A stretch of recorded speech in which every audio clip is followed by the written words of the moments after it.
Sí, son algunas dudas acerca del tema de vivienda. Usted conoce perfectamente, en la Ciudad de México hay una reserva territorial todavía, pero aquí el tema es el costo del terreno. Igual en la zona metropolitana de la Ciudad de México, una de las razones por las cuales se fueron muy lejos estos desarrollos es que el costo del terreno era muy bajo en la periferia, porque en la zona más cercana al Distrito Federal, Ciudad de México, es carísimo. Entonces mi pregunta es si se quiere hacer precisamente esta dinámica de llevar la vivienda a las zonas donde haya mejores servicios urbanos, transporte, escuelas, comercio, etcétera. ¿Cómo se va a resolver el tema del costo del terreno? Porque sigue siendo el costo comercial el que priva. Entonces, el gobierno, ¿cuál va a ser la estrategia que va a tener a través de la compra del terreno a precio comercial o algún otro esquema de los cuales el gobierno puede echar mano para obtener ese terreno, construir vivienda en zonas cercanas, al menos al transporte público? Primero es la reserva territorial del propio gobierno o los gobiernos estatales. Ahí estamos concentrando la primera parte. Hay incluso reserva territorial, quiere decir un terreno que es del gobierno federal, de distintas instancias del gobierno federal o del gobierno o de los gobiernos estatales, para poder ser donado para vivienda, y si no, se compraría el suelo. Te voy a dar un ejemplo. Cuando fui jefa de gobierno, hicimos varios desarrollos habitacionales a través del Instituto de Vivienda. Uno de ellos está en Atlampa. Atlampa es una zona cercana al centro de la ciudad. Era un terreno de Pemex. Entonces, ese terreno de Pemex se limpió porque estaba contaminado y allí se construyeron las viviendas de campamentos que estaban desde 1985.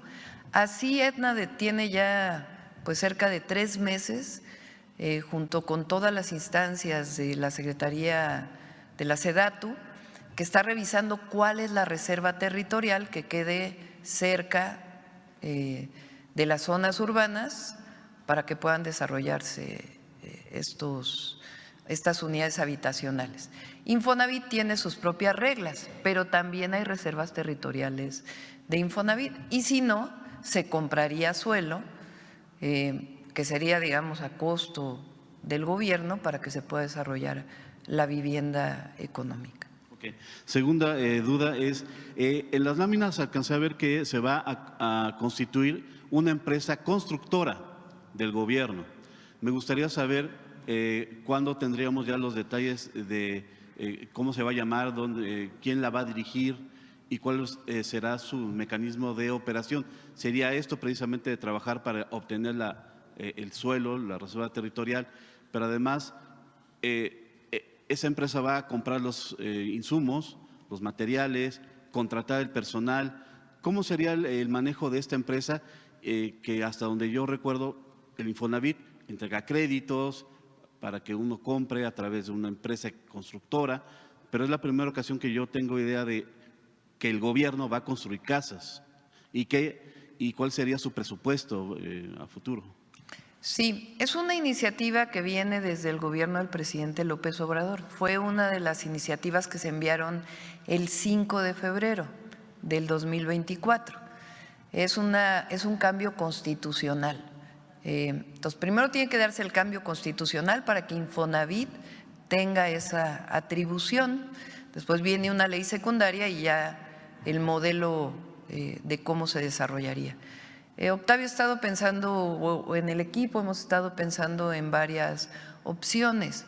Una es la construcción total, es decir, formar la empresa constructora vinculada al Infonavit y que construya toda la vivienda.